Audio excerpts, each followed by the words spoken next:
Hola a todos, muy buen día.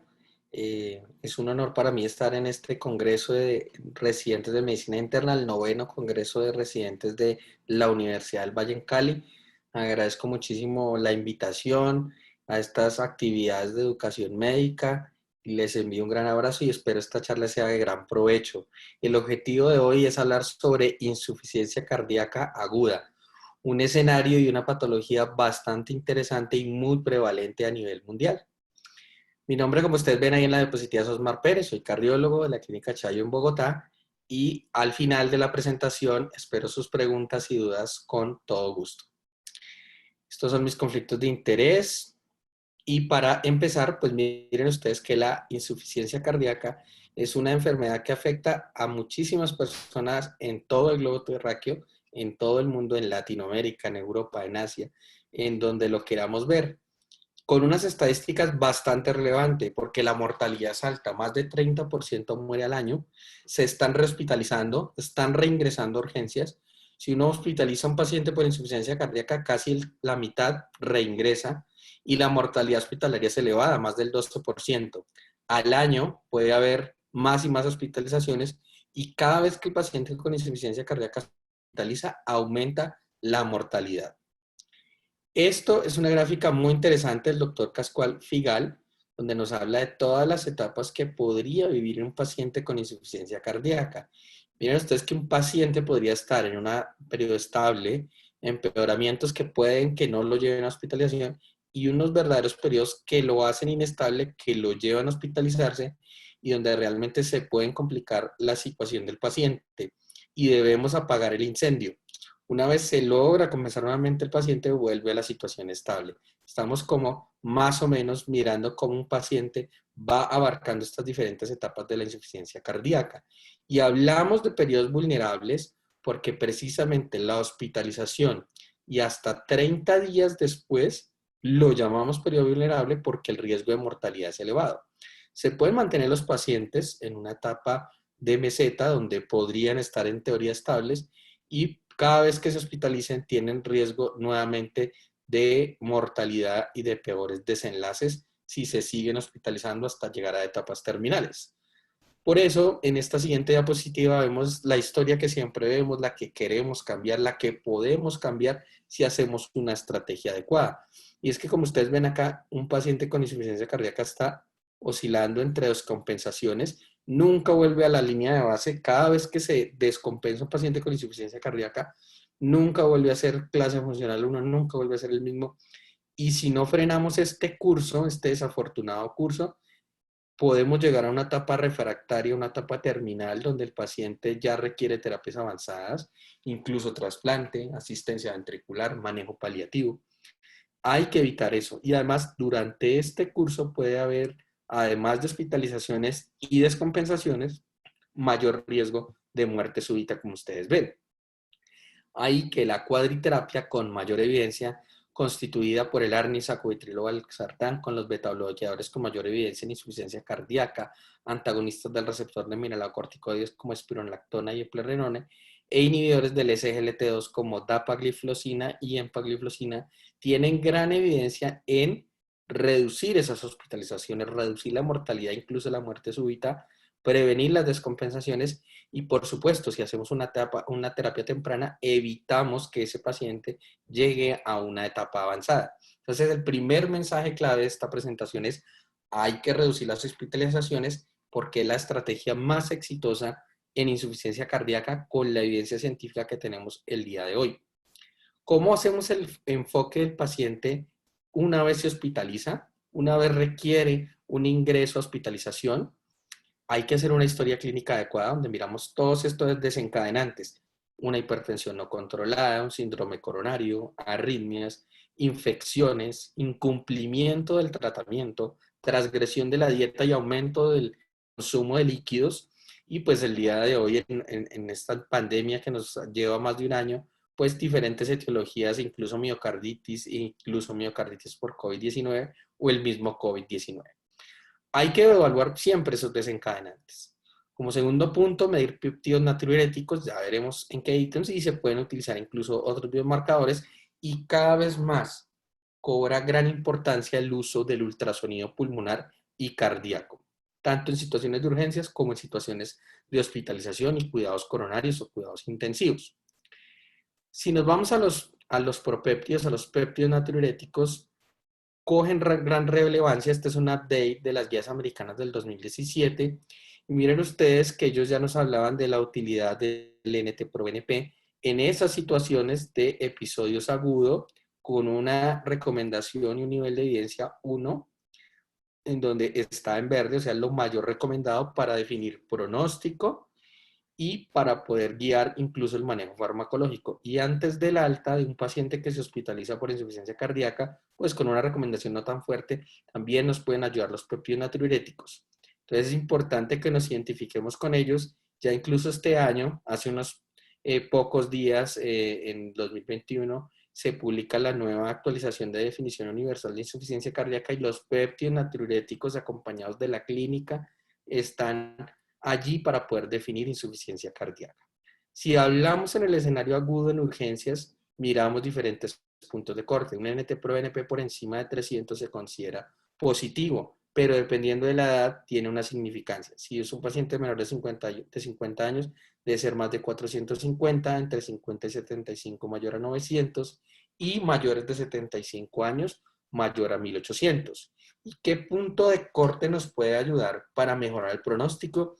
Esto es data, o mejor dicho, una evidencia obtenida del Paradigm, donde el tratamiento con sacubitril, valsartán y el resto del manejo médico, avalado por guías, si tenemos pacientes que logran un NT-proBNP menor a 1000 en ese episodio agudo, tienen mejor pronóstico, pero esto hay que ir pues tratando el paciente, hacerle seguimiento a medida que va pasando el tiempo. En ese seguimiento que yo le hago, que todavía las guías no establecen exactamente cuánto es el tiempo, pero si logramos que esté menor a 1000, hay mejor pronóstico. Y si está por encima de 1000, tienen mayor mortalidad y mayor riesgo de hospitalizaciones. Sin duda, la ecografía pulmonar ha cobrado gran importancia. El entrenamiento no es tan complejo, cada vez más internistas, emergenciólogos y diferentes especialistas de diferentes áreas, no solo cardiología, están aprendiendo a utilizar el ecocardiógrafo, a hacer ecografía cardíaca básica, a hacer ecografía pulmonar. Esto mejora el diagnóstico y con eso podemos saber qué tan congestivo está un paciente cuando medimos líneas B que nos hablan de congestión. Si yo sumo la clínica, las líneas B con el eco, los péptidos natriuréticos, la probabilidad de diagnosticar insuficiencia cardíaca es muy alta, se me aumenta la sensibilidad y especificidad de forma significativa. Tanto así que ya hay un estudio europeo donde los españoles son los protagonistas y miran cómo se podría hacer ese diagnóstico y ese tratamiento guiado por ultrasonografía pulmonar, y definitivamente aquellos con los que se cuenta esa herramienta tienen un mejor desenlace. A veces decimos, ya se le quitaron los edemas, podemos darle salida para la casa. Resulta que si yo hago una ecografía pulmonar y todavía encuentro líneas B, me falta todavía descongestionar más ese paciente, y cuando lo descongestiona adecuado ya no tenga líneas B, es cuando tiene mejor pronóstico. Por eso cada vez más cobra importancia esta técnica. Segundo mensaje, hay que clasificar al paciente, ubicarlo en un cuadrante de Stevenson y definir su destino una vez se haya evaluado en el área de urgencias. Miren ustedes que se habla del viaje o la evaluación de la congestión desde el servicio de urgencias, desde que llega. Miren esta diapositiva tan interesante. Llega el paciente, tiene signos congestivos, tiene signos de insuficiencia cardíaca. Yo lo clasifico en un cuadrante de Stevenson. Ojalá pudiera tener péptidos natriuréticos, ojalá pudiera tener una ecografía pulmonar. Defino llevarlo a la emergencia si encuentro signos de alarma o signos que me dicen definitivamente no se puede manejar ambulatorio, hay que llevarlo al hospital. Están propuestos ya puntajes como el Everest, que son muy clínicos, ya les voy a mostrar qué contiene, sumado al peso, sumado a los electrolitos, sumado a la ecocardiografía, que nos ayudan muchísimo a una óptima evaluación.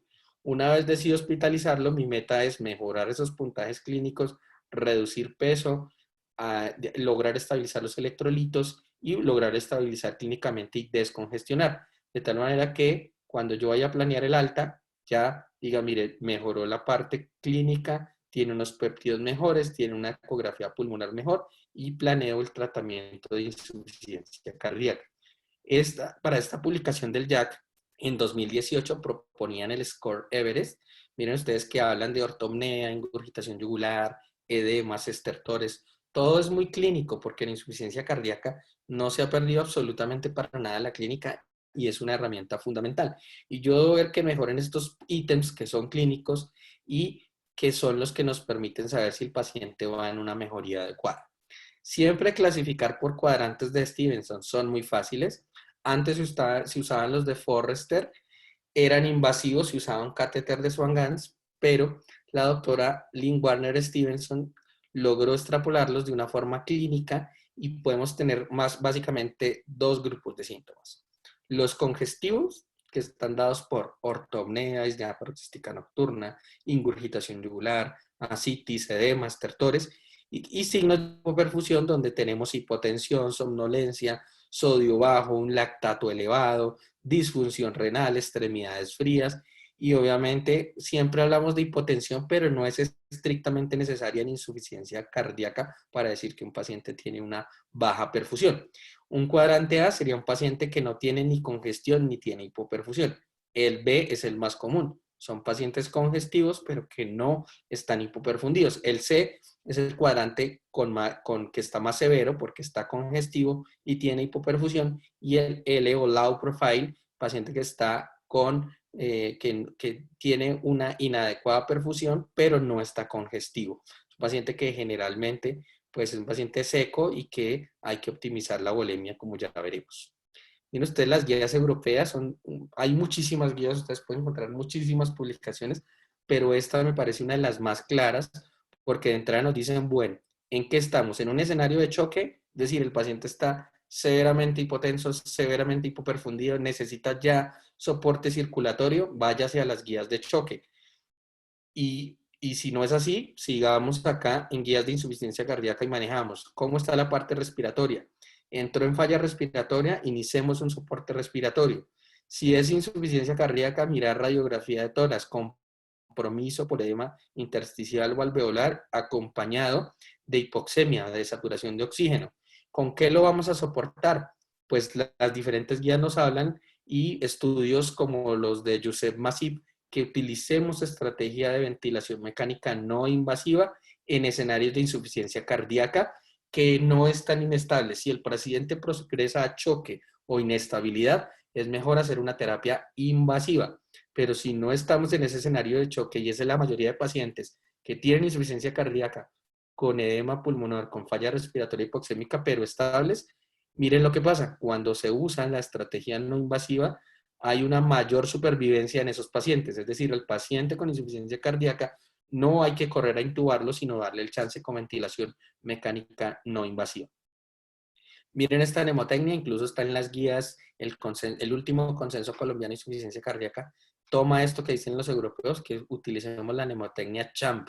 C de síndromes coronarios, H de emergencia o crisis hipertensiva, A de arritmias que descompensan al paciente, por ejemplo, una fibrilación auricular muy rápida que descompensa la insuficiencia cardíaca, M de causas mecánicas, se rompe un músculo papilar de la mitral y el paciente entra en edema pulmonar y en insuficiencia cardíaca. P de embolismo pulmonar, esos pacientes pues descompensan y tienen una causa clara. Hay que identificar esa causa clara y tratar la causa de base. Si no identifico ninguna de esas causas, pues me voy a buscar diagnósticos diferenciales. En la C, acá podemos agregar, gracias a la pandemia, el COVID-19. El COVID-19 también es una causa de descompensación actual en insuficiencia cardíaca por miocarditis o por el mismo COVID con afectación sistémica. Miren ustedes que la mayoría de pacientes en insuficiencia cardíaca, esto está en estas mismas guías europeas, el 95% están congestivos. Solo un 5% podrían debutar estando secos. Entonces, mírenlo acá, congestivos y no congestivos. Y adicionalmente miraríamos quiénes no están congestivos, quiénes sí en esta diapositiva y miramos los diferentes cuadrantes de Stevenson para poderlos tratar. Entonces miren ustedes que podríamos tener un Stevenson B, paciente que está congestivo, pero tiene una adecuada perfusión. Tendríamos el Stevenson C, que está congestivo y con inadecuada perfusión. El Stevenson A, que tiene buena perfusión y no está congestivo. Y el Stevenson L, que no está congestivo, pero está hipoperfundido. ¿Cómo trataríamos al Stevenson B? Podría tener dos fenotipos, un fenotipo hipertensivo, en donde hay que dar vasodilatadores, son el pilar fundamental, no todo es diurético, y si no mejora, pues le sumamos diurético. O podríamos tener un paciente predominantemente congestivo, donde arrancamos con dosis altas de diuréticos, y si no mejora y sigue refractario, pues valoramos vasodilatadores, combinación con diuréticos, y todavía si sigue más refractario, ultrafiltración. En el Stevenson C tendríamos esos pacientes casi prechoque, hipoperfundidos, congestivos, y miramos la presión. Si es menor a 90 milímetros de mercurio la presión sistólica, hay que iniciar un soporte inotrópico, generalmente acompañado de un soporte vasopresor, como ya veremos, y también si el paciente sigue, una vez mejora esa hipoperfusión, pero sigue congestivo, iniciar diurético, vigilando muy bien de forma estrecha, y si el paciente no progresa adecuadamente, pues incluso hay que utilizar soporte mecánico con diferentes estrategias de asistencia ventricular. Y si el paciente no tiene hipotensión, tiene una presión sistólica mayor a 90, el primer tratamiento es vasodilatadores, se puede acompañar de diuréticos si está muy congestivo, y si no mejora esa estrategia de vasodilatadores diuréticos, considerar adicionarle un inotrópico. El Stevenson A, pues hay que ajustar la terapia oral, y el Stevenson L, primero hacerle un reto de volumen, optimizar la volemia, y si no mejora, a pesar de que optimizamos el volumen circulante efectivo, iniciamos un agente inotrópico. Casi ninguno de estos estrategias como vasodilatadores, diuréticos, inotrópicos, ninguno ha logrado un impacto en la mortalidad. El impacto lo logra es la terapia oral, pero gracias a estos esquemas con vasodilatadores, inotrópicos, diuréticos, se apaga el incendio, se logra estabilizar el paciente y se puede hacer una transición entre descompensado, compensado y darle la alta hospitalaria. Miren ustedes que en el registro ALAN había algo muy interesante, y es que los inotrópicos se ven relacionados con aumento de la mortalidad, mientras que el uso de diuréticos y vasodilatadores tienen menor riesgo de mortalidad. Incluso en presiones limítrofes le va mejor a la combinación vasodilatadores diuréticos. En cambio, no favorece tanto, no es que en insuficiencia cardíaca estemos usando ahora inotrópicos, no, hay que individualizar adecuadamente, y casi siempre una buena combinación de diuréticos vasodilatadores lo logramos. Si necesitamos soporte vasopresor en pacientes hipotensos, hipoperfundidos, quizás el mejor es la norepinefrina o la noradrenalina, ya que en el estudio SOAP se comparó contra dopamina y, por ejemplo, en choque cardiogénico fue mucho mejor. Tanto así que se metió en las guías de manejo no solo de insuficiencia cardíaca, sino muchas guías como norepinefrina, el vasopresor de elección en choque cardiogénico, menos riesgo de arritmias y menos mortalidad. En cuanto al manejo de la congestión, tercer mensaje clave, y con eso vamos llegando casi al final de la presentación, tratar adecuadamente al paciente congestivo porque es el fenotipo más frecuente. Les recomiendo esta bibliografía. Busquen a este autor, Wilfred Mullens, uno de los principales en hablar de síndrome cardiorrenal, diuréticos y terapia anticongestiva, porque el Stevenson B es el más probable y hay que usar los diuréticos de forma adecuada. Tenemos diferentes diuréticos, diuréticos de ASA, diuréticos proximales como acetazolamida. Acá de forma novedosa meten a los ISGLT2 y ya crecen estudios con empagliflozina y otros ISGLT2 en ese episodio agudo y para favorecer el bloqueo tubular. Obviamente los diuréticos tiacídicos a nivel distal e incluso baptanes a nivel del túbulo colector también se han usado. ¿Cómo evaluamos la volemia? En esta misma bibliografía de Mullens nos habla de todos los signos clínicos, ortopnea, ingurgitación yugular, nos habla que podríamos utilizar una caminata de 6 minutos. Entre menos metros haga un paciente, peor. Entre más elevado el NT-proBNP, mayor a 3000, más congestivo está. Si en la placa tiene más edema intersticial, más congestivo está. Si yo le hago una ecografía y la cava mide más de 2.2 centímetros, está, y no se colapsa casi, y mide bastante su diámetro, está muy congestivo. Y si le hago un eco pulmonar y le veo más de 30 líneas B, de líneas B, pues realmente está congestivo. Y yo tengo que mejorar todos estos signos congestivos con el manejo vasodilatador, el manejo diurético y el adecuado control de líquidos. Esas van a ser las estrategias que se van a usar durante el ingreso de un paciente hospitalario. Incluso ya se habla que una vez yo identifico ese paciente congestivo, cuanto antes mejor, así como hay el DUR to balloon, hay el DUR to diurético, es decir, el tiempo puerta diurético, y generalmente si yo pongo diurético antes de la primera hora, una vez consideré y evalué y confirmé que el paciente está congestivo, tienen mejor pronóstico. ¿Qué estrategias hay? Diurético, intravenoso, con bolos o infusión continua. El estudio Dose, publicado en el New England Journal, que ustedes conocen muchísimo, pues no hubo diferencias significativas. Muchas discusiones de ese estudio, ¿por qué? Porque luego sale este estudio aquí, que es el Drain Trial, donde le va mejor a la infusión comparado con los bolos porque es más efectivo y logra descongestionar más rápido al paciente. Cuando uno mira estos dos estudios, pues se da cuenta que cuando un paciente se le va a poner infusión, primero debe ir precedido de bolos. Eso logra una mejor concentración diurética a nivel tubular y a nivel intravenoso y hace que una vez se recibe el bolo, al recibir la infusión sea más efectiva en diuresis y mejorar signos congestivos. Por eso, quizás al día de hoy, si ustedes plantean descongestionar al paciente, primero empiezan con bolos y si ve que no responden, podrían pasar a la infusión. Y esta es también del doctor Mulnes, también en este esquema de consenso de diuréticos, y dice, si el paciente viene tomando un tratamiento oral, hay que darle el doble por lo menos de la dosis. Si venía tomando 40 miligramos, yo lo encontré congestivo, me tocó hospitalizarlo, póngale el doble, por ejemplo, 80 miligramos, o le pongo lo mismo o el doble. En este caso, digamos, yo escogería 80 miligramos y lo divido 20 cada 6 horas y voy evaluando signos congestivos, gasto urinario y sodio urinario, que es una propuesta que cada vez se hace más en insuficiencia cardíaca. Si el sodio urinario no está bueno, si no hay una adecuada natriuresis y el gasto urinario no está bueno, hay que repetir e incluso doblar la dosis de diurético. Y es lo que se plantea, por ejemplo, en este caso, utilizaría el doble, 160 miligramos. El consenso es bien bonito porque recuerden que se pueden intravenosas y en episodio agudo utilizar dosis bastante altas de diuréticos, más de 320 al día, y a veces nos quedamos cortos y le tenemos miedo al uso de diuréticos y se puede, avalado por la evidencia. Si el paciente no miramos siempre cómo va la congestión, cómo va el sodio urinario, cómo va el gastrourinario y vamos doblando dosis si no consigue la respuesta adecuada. En el día 2 debo mirar si orino más de 3 o 4 litros. Si orino menos de 3 o 4 litros, vuelvo y optimizo la dosis del diurético. En este caso, por ejemplo, utilicé 320. Miro si el gasto urinario está menor así o no. Y si no es así, el paciente está refractario, adiciono un diurético antiacídico, acetazolamida, espironolactona, digamos, diferentes elementos para el bloqueo tubular, e incluso ya hay estudios con ISLT2 no solo en ambulatorio, sino en agudo, y esto es lo novedoso. Siempre miro otras condiciones que me ayuden, laboratorios y demás, y una vez descongestione el paciente, lo preparo con un tratamiento oral adecuado.